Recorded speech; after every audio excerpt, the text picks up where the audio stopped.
Assalamualaikum warahmatullahi wabarakatuh.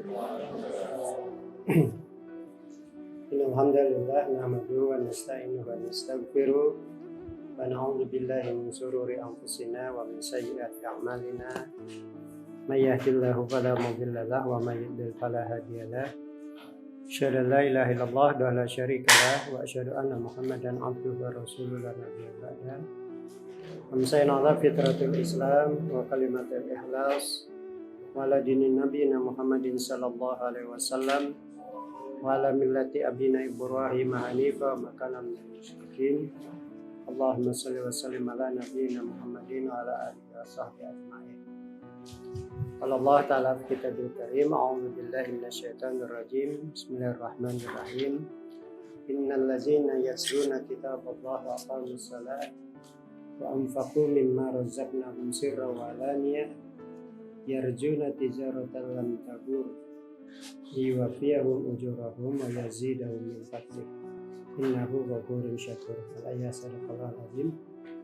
Alhamdulillah, syukur kita kepada Allah Subhanahu wa taala yang masih memperjalankan kita semuanya untuk kita bisa sampai ke tempat ini. Kita mentadabburi ayat-ayat Allah Subhanahu wa taala yang diturunkan oleh Allah sebagai minhajul hayat, sebagai pedoman kehidupan kita. Mudah-mudahan kita bisa mentadabburinya dan kita jadikan pedoman untuk kehidupan kita. Salawat serta salam selalu terlimpah kepada Nabi Allah Muhammad sallallahu alaihi wasallam yang dengan wasilah beliau Islam sampai kepada kita semuanya. Teman-teman sekalian, kita masih melanjut surat Al-Bayyinah, masuk ayat 4. Ya. Ya.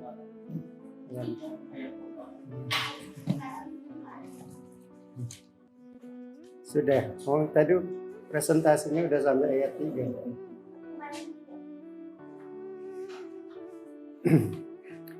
A'udzu billahi minasyaitonir rajim. Bismillahirrahmanirrahim. Wa ma tafarraqal ladzina utul kitaba illa min ba'di ma ja'atuhumul bayyinah.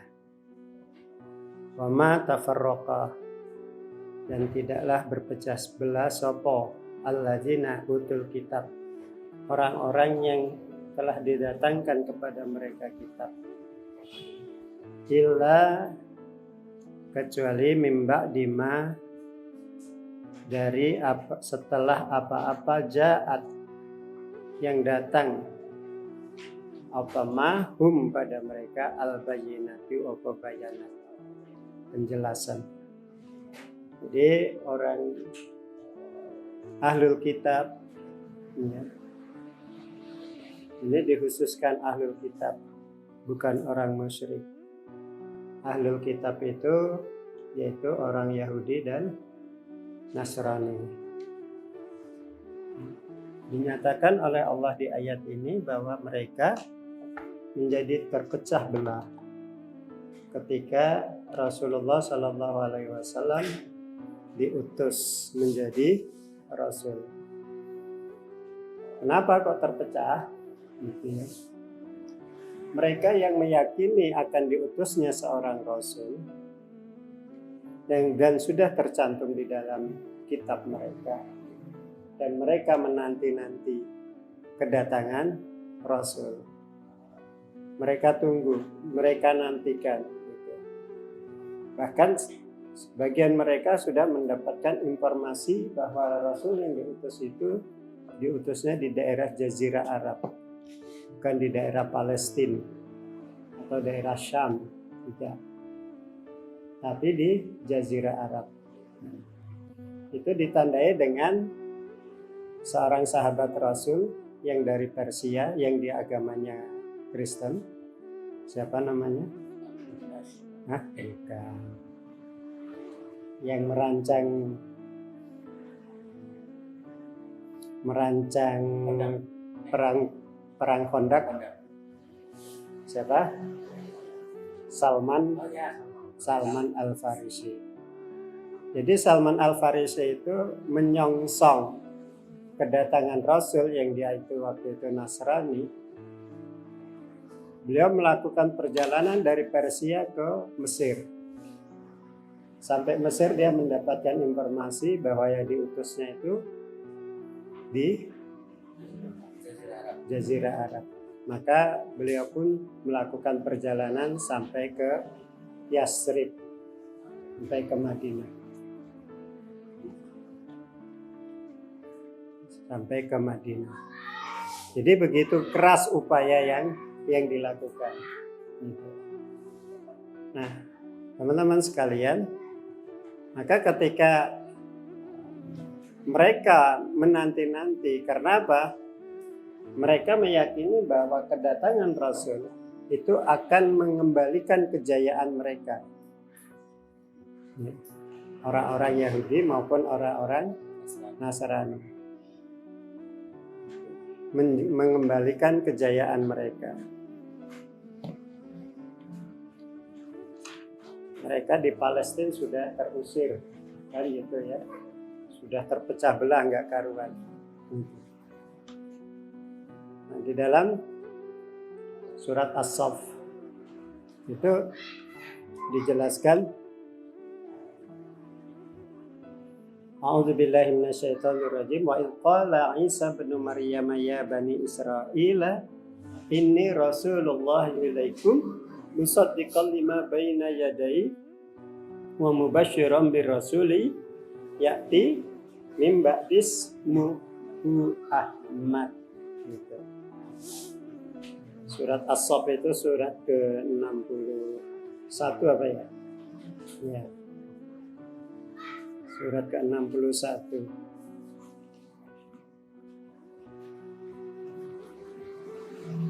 Ayat 6.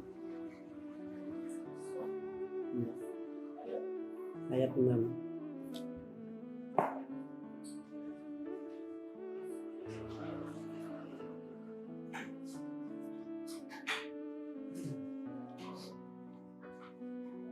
Ya. Siapa yang membacakan ini? Dibacakan ini. Bismillahirrahmanirrahim. Wa in qala Isa ibn Maryam ya bani Israil inni rasulullah ilaikum musaddiqan lima bayna yadayya min at-taurati wa mubasysyiran bi rasulin ya'ti min ba'di ismihi Ahmad. فلما جاءهم بالبينات قالوا هذا سحر مبين. Artinya, dan ingatlah ketika Isa putra Maryam berkata, wahai Bani Israel, sesungguhnya aku utusan Allah kepadamu yang membenarkan kitab yang turun sebelumku, yaitu Taurat, dan memberi kabar gembira dengan seorang Rasul yang akan datang setelahku, yang namanya Ahmad atau Muhammad. Namun ketika Rasul itu datang kepada mereka dengan membawa bukti-bukti yang nyata, mereka berkata ini adalah sihir yang nyata. Ya. Jadi Nabi Allah Isa alaihissalam sudah berdakwah kepada Bani Israel yang waktu itu mereka masih menganut agama yang dibawa oleh Nabi Musa. Ya. Saya tidak mengatakan agama Yahudi ya, karena Yahudi itu bukan agama. Nasrani juga bukan agama. Ya, agama tauhid yang dibawa oleh Nabi Musa. Nah, mereka didakwai oleh Nabi Isa dan sekaligus menginformasikan ini Rasulullah ilaikum, aku adalah utusan Allah untuk kalian.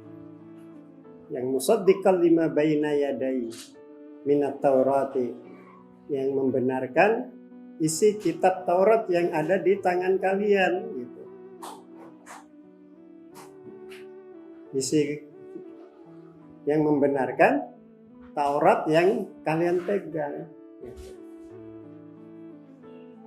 Sekaligus wa mubasysyiran birrasuli ya'ti min ba'dismuhu Ahmad, memberikan kabar gembira kepada kalian yang akan diutusnya seorang Rasul yang namanya Ahmad. Jadi mereka menunggu memang.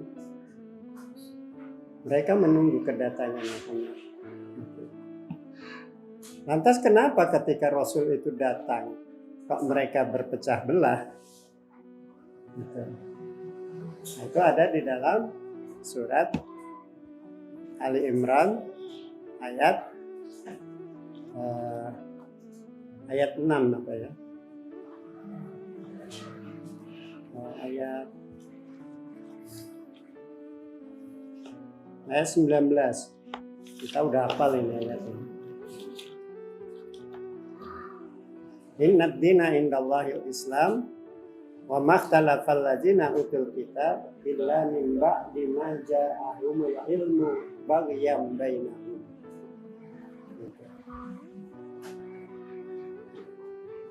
Apanya yang inna ad-dina indallahi Islam ya?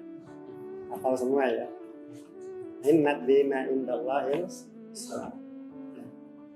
Agama yang diterima di sisi Allah adalah Islam. Ya karena memang agama yang dibawa, yang dianut Nabi Adam sampai dengan Nabi Allah Muhammad sallallahu alaihi wasallam adalah Islam. Nah, maka ketika datang kepada mereka, ya, inna ad-dina indallahi Islam wa mahtalafu wa ma takhlafal ladzina utul kitab. Tidak berselisih ahlul kitab. Ya. Tentang akan datangnya seorang rasul itu mereka nggak ada perselisihan dan mereka ingin menyambutnya malah. Namun, gitu ya, ketika datang pembawa risalah yang bernama Ahmad itu, gitu, kemudian memberikan penjelasan kepada mereka, mereka menjadi berselisih. Kenapa? Baghyan bainahum. Karena kebencian, karena kedengkian di antara mereka. Kenapa dengki?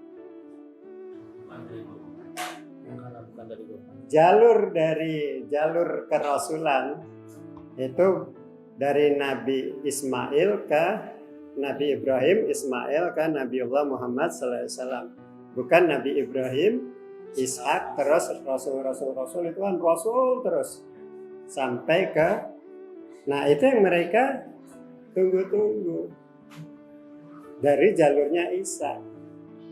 Jadi orang itu kalau mau menolak itu alasannya macam-macam gitu. Nah itu baghyan bainahum, karena kedengkian di antara mereka.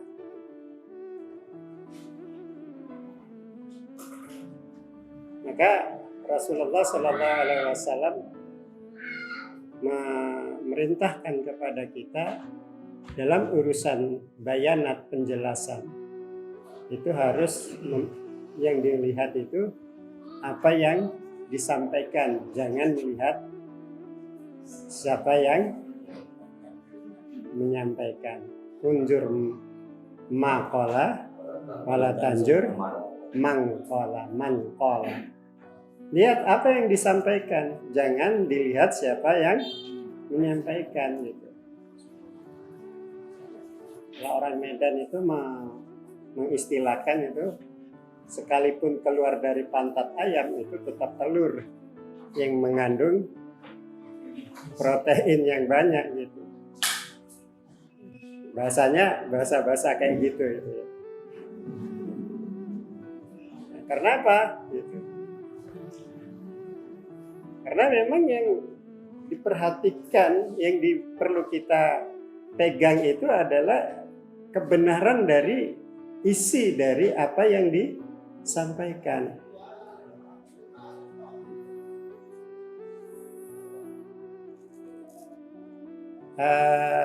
Dulu di rumahnya Pak Agus Widodo Buyami, itu dulu rumahnya namanya Koni, orang Palembang. Ya. Tapi jadi kepala preman dia. dan dia hartanya banyak karena dia sebagai pengepul, mengkoordinir para pemulung, kemudian apa saja yang dipulung oleh baik dengan cara Spanyol apa Italia, itu dikumpulkan sama dia. Kemudian dia bangun masjid. Jadi masjid yang di samping rumahnya Pak Agus itu yang bangun itu KONI awalnya. Ya. Tapi jangan dikira KONI itu kiroahnya bagus, azannya merdu. Karena memang kecilnya anak terdidik dengan urusan agama. Ya umum kalau di daerah Melayu, Palembang, Padang, terus Riau, Medan, Aceh, itu yang namanya surau itu tempat mangkalnya anak-anak. Pak Herwinsyah pernah tidur di masjid nggak kecil? Sering ya.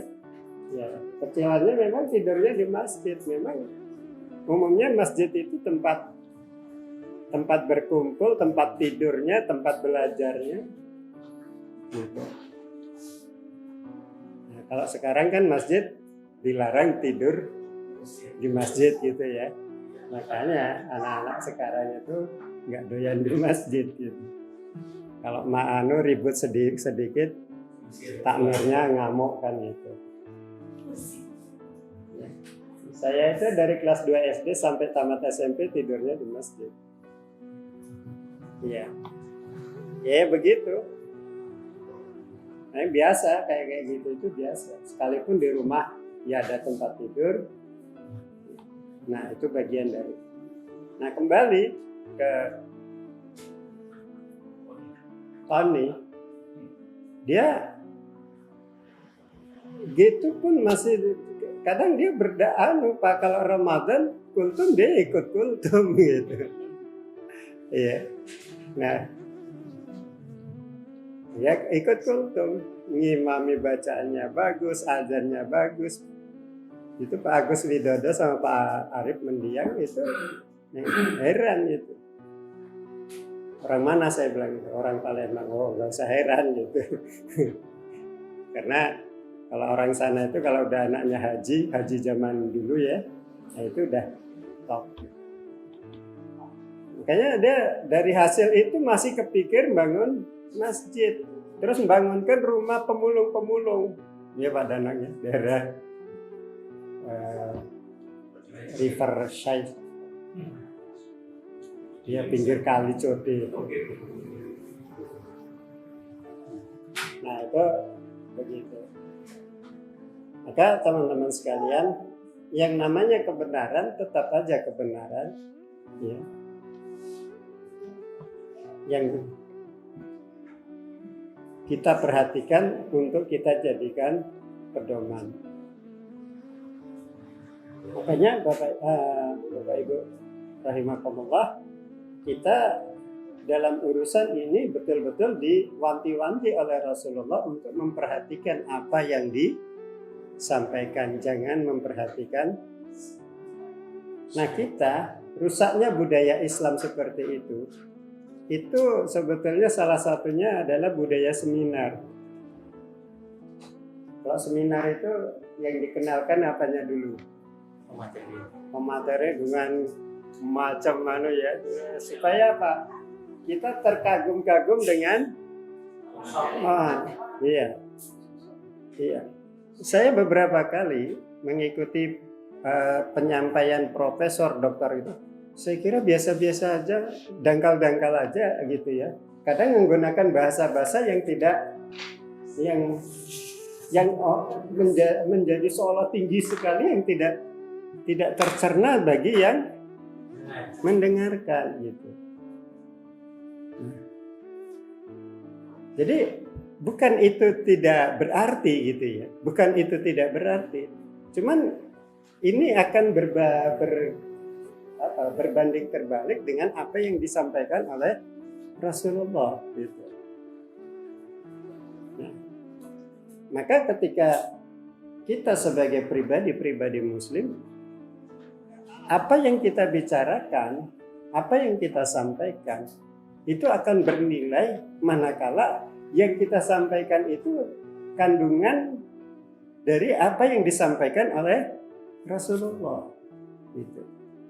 Mau konsep apapun tentang kehidupan, itu kalau tidak bersumber dari Al-Quran dan Rasul itu pasti lemah. Itu lemah. Maka kalau di Sumatera itu ada budaya pantun. Budaya pantun dulu itu memang orang-orang yang membuat pantun itu punya nilai apa? Nilai religius yang tinggi, sehingga mengandung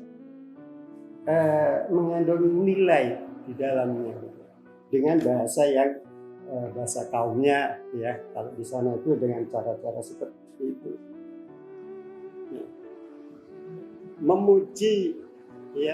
Memuji seseorang itu pun dikembalikan kepada keagungan Allah gitu. Memuji seseorang itu dikembalikan dengan keagungan Allah. Memuji alam semesta yang indah itu pun dikembalikan dengan keagungan Allah gitu. Berbeda dengan yang tidak bernilai itu, ya. Rambutnya seperti ikal mayang, ya. Alisnya seperti semut beriring. Terus apa lagi? Ayo, Bang Herwin Syah, itu dia pinter itu, saya tahu. Nakal sepisan. Macan luwe. Udune miji timur. Nek cara Jawane iku mlakune kaya macan luwe kan.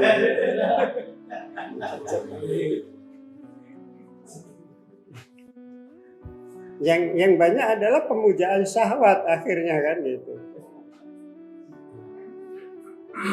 Nah, teman-teman sekalian, maka orang-orang Yahudi, Nasrani itu karena kebencian apa yang disampaikan oleh Rasulullah itu, sampai mereka menyatakan tadi di dalam surat Shaf itu, ya, di ayat berapa tadi, 6 ya. Falamma ja'ahum bil bayyinati qalu hadza sihrun mubin gitu. Ketika dia menyampaikan kebenaran, falamma ja'ahumul, ketika disampaikan kepada mereka kebenaran, mereka mengatakan hadza sihrun mubin. Ini adalah sihir yang nyata. Kenapa kok dikatakan sihir? Gitu. Karena firman Allah itu kalau dibacakan dari orang yang membacakan itu dengan hati yang bersih, hati yang jernih, ya, yang mengandung nur, cahaya keimanan, sementara Al-Quran juga nur. Al-Quran itu kan nur, cahaya. Itu akan menembus hati orang-orang sehingga orang itu terkesima, apalagi orang Arab yang sekalipun bahasanya tidak sama, bahasa Al-Quran itu tidak sama dengan bahasa Arab, tapi berbahasa Arab, mereka banyak ngertinya gitu. Kayak jenengan orang Jogja dengarkan orang ngapak ngomong pasti ada ngertinya kan gitu, gitu ya Mbok. Nah itu kayak gitu. Maka ketika Umar bin Khattab dengan amarah yang besar mendengar adiknya masuk Islam, kemudian dia datangi ke rumahnya sementara adiknya sedang membacakan surat Thaha, dia terkesima, ini apa ini gitu, tertegun gitu. Maka ketika itu dia tetap menggedor rumah itu, tapi bukan untuk melampiaskan amarahnya kepada adiknya, malah dia justru cari di mana Muhammad, aina Muhammad, di mana Muhammad. Nah si adik kan gemetar, ketakutan, dikiranya mau diapain kan? Didatangi ya, Ali bin Abi Thalib yang bersama Rasulullah dan sahabat-sahabat yang lain. Ketika Umar datang dengan gagahnya begitu, langsung menghadang, tangannya sudah dipegang pedang semua, udah tinggal macam-macam. Sekalipun Umar bin Khattab itu jagoan, mereka nggak takut gitu. Ini Rasulullah karena memang sudah mohon kepada Allah untuk minta ya 2 Umar, salah satunya untuk berislam. Satunya Umar siapa? Ya saya ingatnya 2 Umar. Ya. Atau Umar Bakri.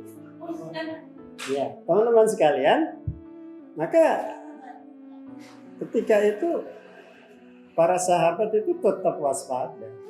Nah, itu pembelaan para sahabat. Nah, teman-teman sekalian, maka orang-orang yang mendengarkan ayat-ayat Allah yang disampaikan oleh Rasulullah itu memang terkesima. Bahasa kita itu terhipnotis. Karena memang di samping kandungannya juga bahasa Arab, bahasa Al-Quran itu mengandung nilai sastra, prosa, dan seterusnya. Indah gitu loh. Indah. Ya misalnya gini ya. Ya ayyuhalladzina amanu billahi war rasuli wal kitabil ladzi nazzala alaihi. Wahai orang-orang yang beriman, amanu billah wa rasulihi wal kitabil ladzi nazzala ala rasulihi wal kitabil ladzi anzala min qabli. Coba teman-teman sekalian, ketika ada seseorang masuk terus berteriak mengatakan, "Hei orang-orang yang duduk di hadapan kita ini." Dia berteriak di situ, "Hei orang-orang yang duduk." Kira-kira apa respon kita? Hah? Kita akan melihat siapa yang berbicara. Kalau levelnya di bawah kita akan ngomong apa? Kita udah duduk kok. Hei orang-orang yang duduk gitu. Pasti kita akan apa? Kalau nggak gini apa? Buta apa? Picek apa kan gitu ya? Bahasa anunya kan gitu. Tapi kalau selevel dengan kita nggak tahu. Ini kok wong gawene guyon wis bodongi duduk semua kok disuruh. Tapi kalau yang datang itu orang yang sangat berpengaruh dengan kita semua, kira-kira ketika kita dikatakan, "Hei orang-orang yang duduk, duduklah kalian," gitu, kira-kira gimana kita? Kita akan mematut-matut diri tuh, akan koreksi kan, gimana ke dudukku gitu. Dudukku yang seperti apa yang diinginkan. Maka kita akan geser sedikit, apalagi ini, terus gini, apalagi. Nah, Allah itu di dalam surah An-Nisa ayat 136 itu menyatakan, "Ya ayyuhalladzina amanu," wahai orang-orang yang beriman, amanu, berimanlah kamu billahi. Apa orang yang beriman gak beriman kepada Allah? Kok diperintah lagi amanu billah. Berimanlah kamu kepada Allah, wa rasulihi, dan rasulnya, wal kitabi, dan kitab nazzala ala rasulihi, yang telah diturunkan kepada rasulnya, wal kitabi anzala, dan kitab yang telah diturunkan min qabli, dari sebelumnya. Nah terus di ujung ayat itu diberi ancaman, wa may yakfur billahi wal malaikati wa kutubi wa rusuli wal yaumil akhir faqad dhalla dhalalan ba'ida. Barang siapa yang mengkufuri Allah, malaikat, rasul, kitab-kitab dan rasulnya dan hari akhir, maka dia sesat yang nyata. Karena apa di situ? Orang beriman itu memang nggak boleh main-main imannya gitu, tapi ya harus apa? Disunggui. Harus disunggui. Karena iman itu adalah proses dari pemahaman. Kalau iman tanpa ilmu itu namanya zon, prasangka. Ya. Coba, jenengan pernah nggak dengar puji-pujian? Puji-pujian di masjid, ya? Ya, puji-pujian di masjid yang menyatakan bahwa malam Jumat roh itu tile oma gitu ya. Syairnya gimana itu? Terus? Nah,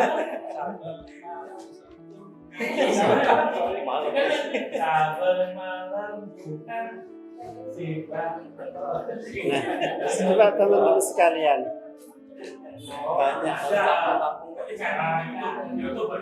Ya, nanti coba kira-kira rohnya orang meninggal itu malam Jumat pulang enggak sih?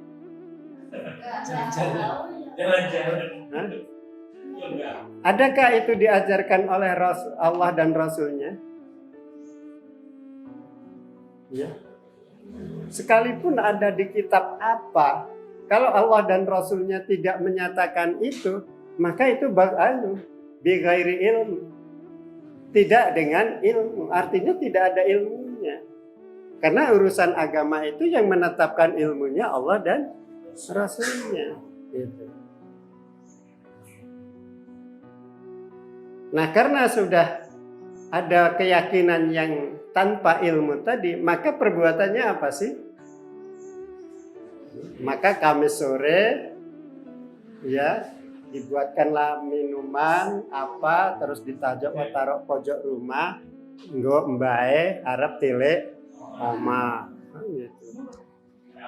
Untuk putu beling kayak Pak Denas ya diombe. Ana udut-udute di udut ta. Ya karena memang tidak, orang yang beriman kok tidak berilmu, itu namanya zan. Zan itu prasangka. Prasangka itu bisa benar, bisa tidak. Tapi Allah menegaskan dalam urusan kebenaran itu al-haq yang dikehendaki oleh Allah. Inna zanna la tughniya anhum minallahi syai'an. Itu ada di dalam surat Yunus ayat surat Yunus itu surat ke 10 ya. Nah, ayat 37 36. Saya bacakan aja, waktunya tinggal dekat. Wa may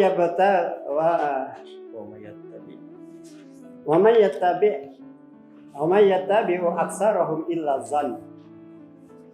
Dan tidaklah kebanyakan orang itu kecuali mengikuti zan, prasangka.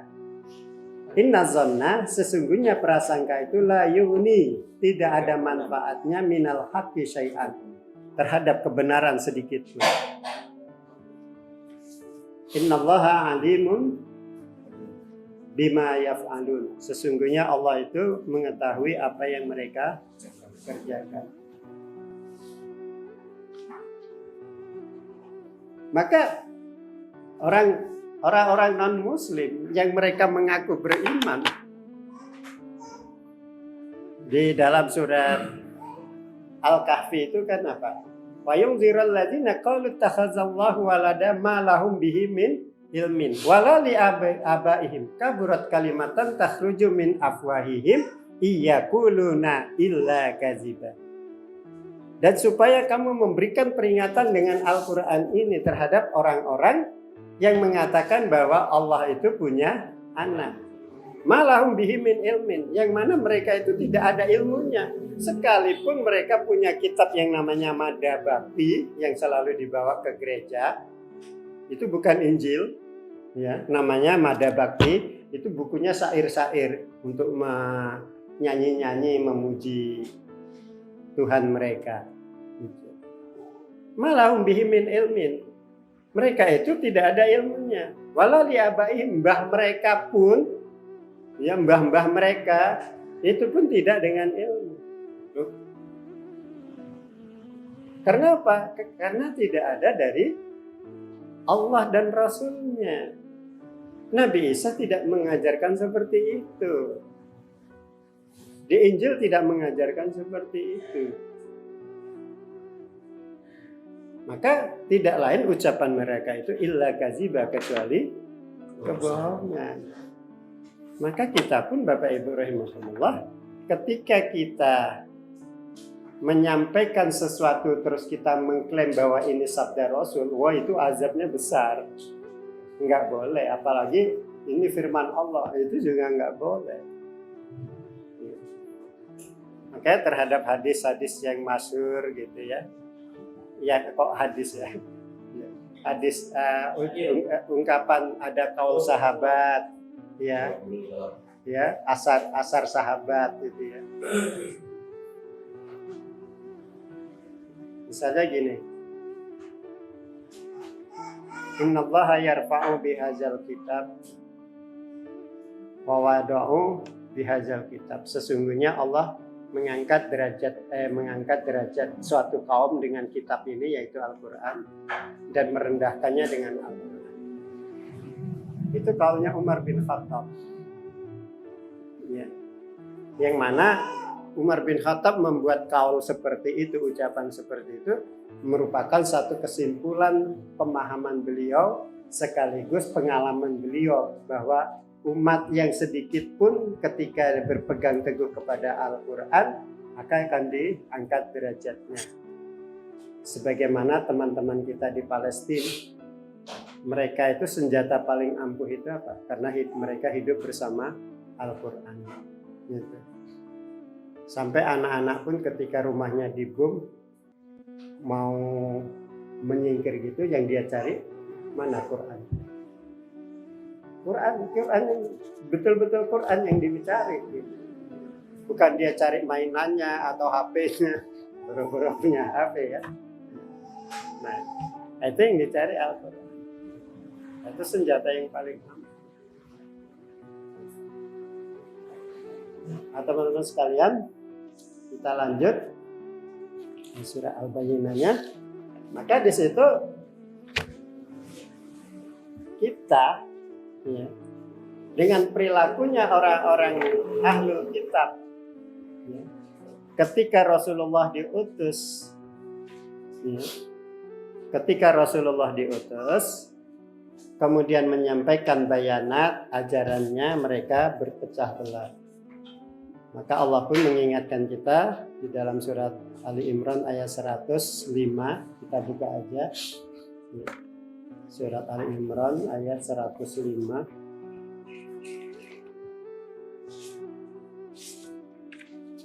Kita baca.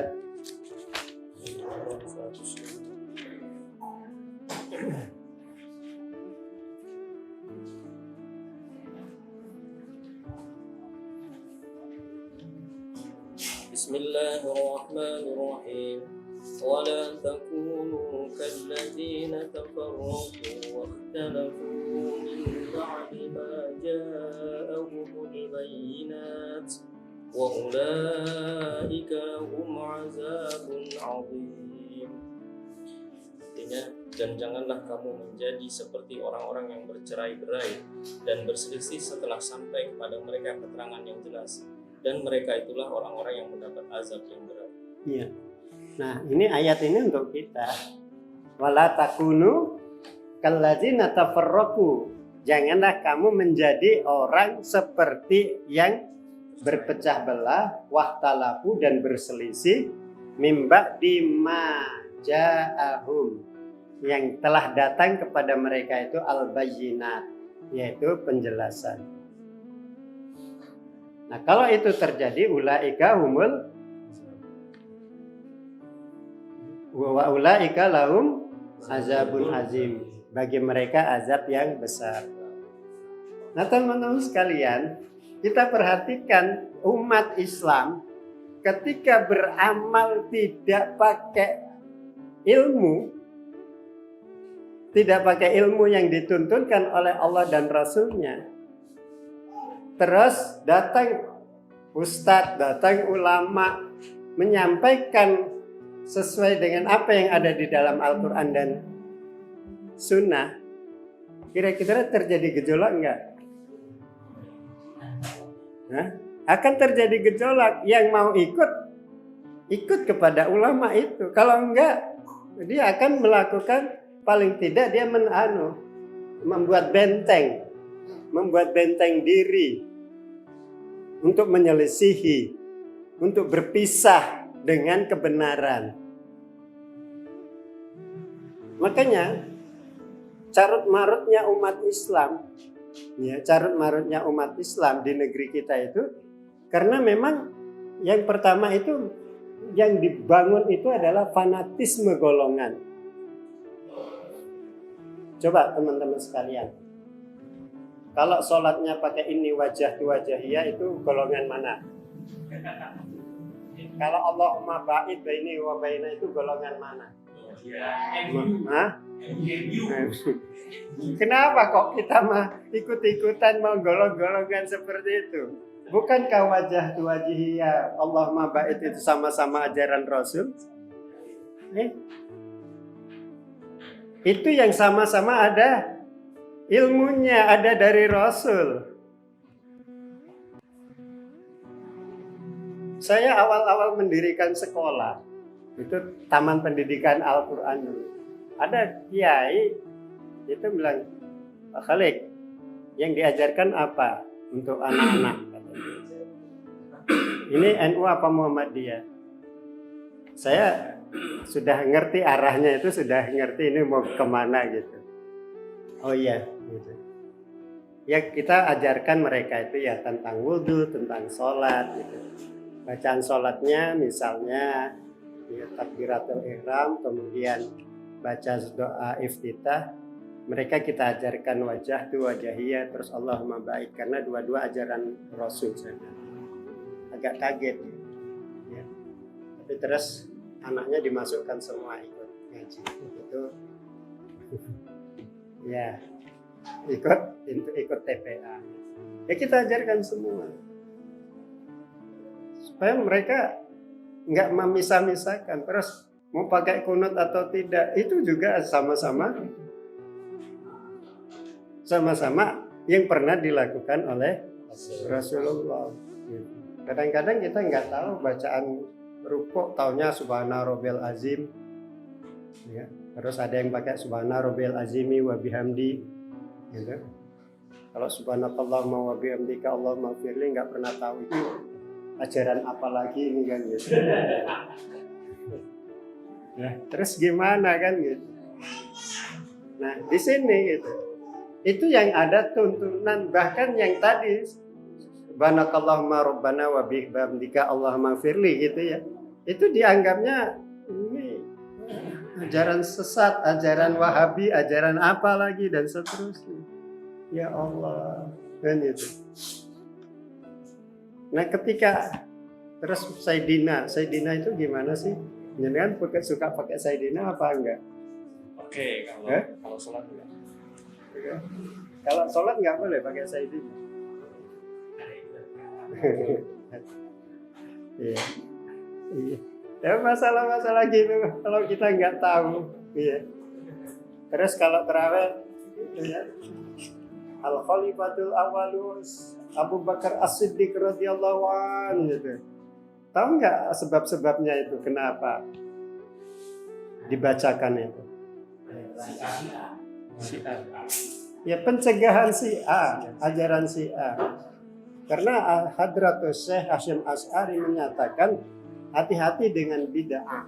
Bahasa bid'ah itu sudah biasa Hasyim Asy'ari. Kenapa kok pengikutnya kata-kata bid'ah itu ketakutan? Gitu. Karena bid'ah yang paling besar itu adalah Syiah. Nah, Syiah itu berdakwah, mereka itu menghujat para sahabat. Maka ulama-ulama dulu itu ya ulama-ulama dulu itu memproteksinya, mengenalkan para jamaah itu dengan khalifah, sahabat-sahabat yang tidak boleh dicela, tidak boleh dihina. Dan Rasulullah yang menyatakan begitu, maka dikenalkan gitu. Loh, bukankah itu bid'ah, nggak ada zaman Rasulullah. Terus saiking ini kan ulamanya, kiainya menjelaskan, kamu habis sholat, terus ternyata sebelah kamu itu teman lamamu. Habis sholat, setelah salam, terus assalamualaikum.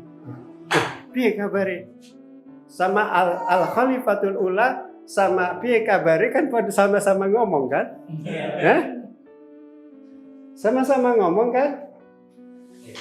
Itu nggak beda. Piye kabari? Atau ngomong apa lagi? Salam ke WA. Karena itu apa? Itu di luar sholat. Nah, apalagi di luar sholat itu ada unsur. Nah, kita itu kan yang murad marid itu, coba teman-teman sekalian, yang namanya puji-pujian itu berawal dari pondok pesantren. Pondok pesantren itu mengajarkan murid-muridnya nazom-nazom yang diajarkan, nazom imriti apa terus sama hadis-hadis sama nasihat-nasihat. Ya, sedulur sauwise ono aja. Ojo podo ketungkul omong-omongan. Itu apa yang terjadi? Itu karena memang ulama dulu itu mengajarkan itu sebetulnya bukan di antara azan dan iqomah. Nazom-nazom itu lagu-lagu itu. A'ala ayu aina mama mata itu apa itu? Lagunya dangdut maning ya. Musiknya. Nah, itu dilakukan itu di sela-sela mereka itu sambil menunggu makan, terus syair-syair itu dilakukan, atau pada saat-saat mau ngaji bandungan, mereka datang kumpul, terus mereka menazomkan dengan lagu macam-macam begitu untuk mengingat. Tapi yang terjadi setelah itu dibawa ke masjid-masjid yang dilakukan setelah antara azan dan iqamah. Nah, disitulah yang jadi masalah. Karena apa? Rasulullah pernah menegur seorang sahabat membaca Al-Quran dengan keras ketika ada orang yang sedang sholat. Uskut, diamlah kamu. Suruh diam, bukan suruh lirihkan, bahkan suruh diam. Karena apa? Ada yang sedang bermunajat kepada Allah dengan sholatnya. Makanya kalau saya sama anak-anak yang suka kayak gitu, kamu datang 15 menit sebelum azan, tak hidupkan mic-nya. Saya nggak melarang. Biarin mereka itu sambil menunjukkan waktu mau datang sholat, saya nggak larang. Gitu. Saya tidak membedakan itu. Gitu. Tapi akan menjadi masalah kalau itu dilakukan di antara azan iqamah, karena itu ada sholat sunnah di dalamnya. Dan zikir dan doa yang paling mustajabah. Jadi, nah teman-teman sekalian, maka kita diingatkan oleh Allah, janganlah kamu berpecah belah. Kamu akan berpecah belah ketika kamu berislam tidak pakai aturan Islam. Gitu. Seperti yang dilakukan oleh orang-orang Yahudi dan Nasrani. Mereka menyimpang ketika Rasul datang membenarkan mereka, meluruskan mereka akan memusuhinya. Sebagian ikut. Wala takunu kallazina tafarraqu wahtalafu. Jangan kamu menjadi orang yang berpecah belah dan berselisih. Karena apa? Di situ itu ada azab yang terbesar. Nah, maka di berikutnya Rasulullah menjelaskan kepada kita orang Yahudi itu terpecah menjadi berapa golongan? 70. Islam 70. ihda wa sab'ina 71. Terus orang Nasrani isnata ini sab'una 72. Sementara Islam salasin wa sab'ina 73 golongan. Maka ketika Rasulullah firqatan kullaha finnar, firqah itu semuanya masuk neraka illa wahidatan, kecuali yang satu. Nah ini banyak yang ngeklaim. Kalau mereka bertanya kepada Rasulullah, manhum ya Rasulullah, siapa mereka itu ya Rasulullah? Qala Rasulullah menyatakan ma'ana alaihi wa ashabi, yaitu orang-orang yang mengikutiku dan para sahabat.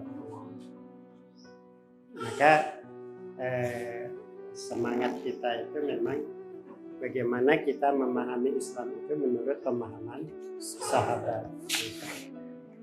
Demikian wallahu a'lam bishawab sampai ayat satu ayat tok ya.